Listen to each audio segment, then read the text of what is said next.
Hey everyone, welcome back to our Bloomfield Arts and Crafts Studio crocheting class. Today we are going to go over how to do a chain.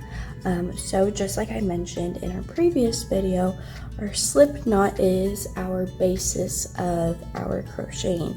So again, we've got our tail here, which is our short thread. We're gonna lay this down on the table and we're just gonna do our loop. Then we're gonna take our tail and put that under our loop so we get a nice little pretzel shape almost. We're going to take our crocheting hook and hook under the thread that is closest to us in the middle of our pretzel. Then with 2 fingers, we are going to grab our tail and the other yarn that is outside of our circle and just hold those down while we pull through so that we get our slip knot. And again, you can make this loose, you can make it a little tighter. For crocheting our chains, we want a good medium, so we want to still be able to pull our hook through, but we don't want it to be too loose that we are, having a huge gap right here. And again, just to tighten it, we can just pull both strings. Now to start our chain, we want to hold our tail with either a pinky or a few fingers, whichever feels normal for you. And for holding our crocheting hook, I recommend holding it like you would a pencil or a fork or a spoon when you're eating. Now with our other hand, we are going to hold our yarn closest to the bulk of our yarn, not the tail. And we are just going to do what is called yarn over. While we do yarn over, we want to hold our slip knot with our index finger and our thumb. Now we want to go ahead and hook that first yarn, our yarn over. We want to hook it with our crocheting hook, pull down and pull that through. Now we can tighten it just like we would tighten our slip knot, just by pulling our yarn. There's a few different ways that we can hold this yarn right here. You can hold it with all your fingers and use your whole hand to do a yarn over. We can wrap it around our index finger and use that. There's a few different ways that we can do it, but as long as you are using this yarn and not our tail to crochet, you're doing it right. And again, we will do yarn over, hold our slip knot when we're starting, or when we have a few chains, we're going to hold those chains instead. We are going to hook our first yarn with our crocheting hook.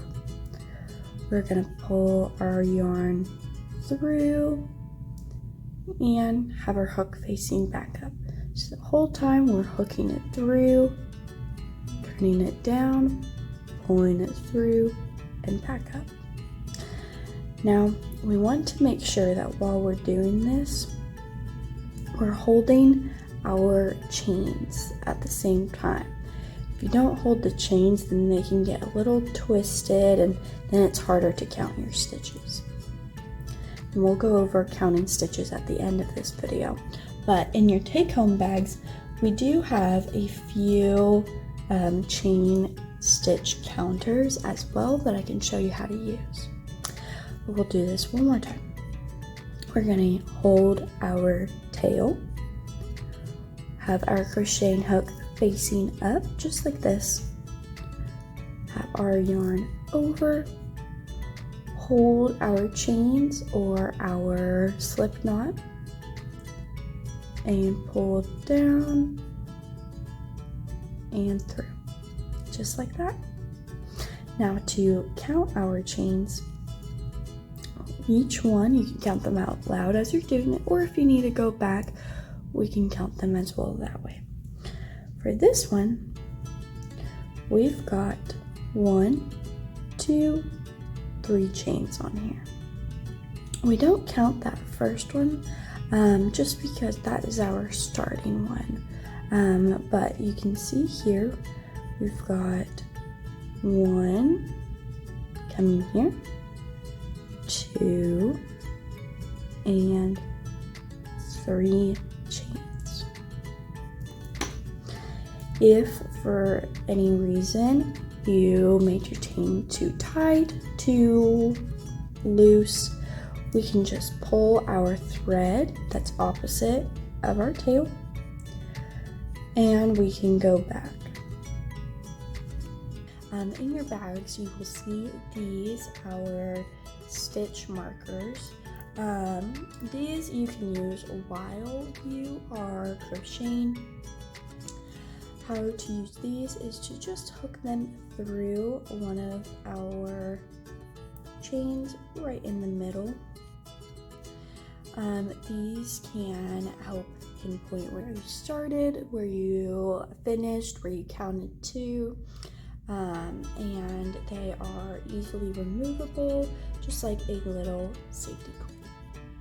Now for finishing our chains, the easiest way that we can do this is grab a pair of scissors and we will go ahead and cut our end. Now we can go ahead and take our hook, put it through our loop, and just like our yarn overs, we can grab our yarn over, pull it through, and pull it tight to create a knot. Now we also have these plastic needles. The eye on these needles is a little bigger so that you can fit your yarn through them. If you need a little help putting the yarn through, twisting them, making them a little smaller is an easy way to put them through. Or you can use a tool to help you as well. Once we have our yarn threaded, we are just going to almost hide it and just feed it back through our projects. Just like that. Now you can go ahead and continue to feed this tail through each of these chains, or you can just cut it and leave it like that.